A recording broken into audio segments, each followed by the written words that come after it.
انت ممكن دلوقتي تكمل تأليف الموبايل عادي، وممكن تقف وتسمع رسالتك دي وتعتبرها إشارة ليك من ربنا في الموضوع اللي تعبك.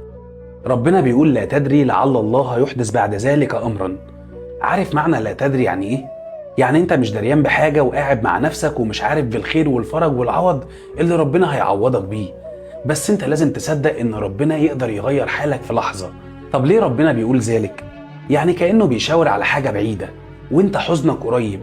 انت عايز الفرح دلوقتي، انت قاعد ودمعتك على خدك ومستني العوض. ربنا قال ذلك لانه من كتر العوض اللي محضرهولك هتنسى اصلا انت كنت زعلان ليه ومتضايق من ايه.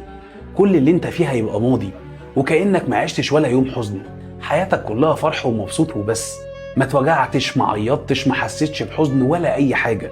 هتبص له كأنك بتبص على حاجة من بعيد وتقول ياه، هو معقول يا رب انا كنت متضايق في يوم من الايام؟ معقول كنت بقول اني هموت ومش هقدر اعدي الحزن اللي انا فيه ده وعديته؟ معقولة يا رب اللي انا فيه ده؟ فما تزعلش عشان انت ما تعرفش ربنا مخبي لك ايه.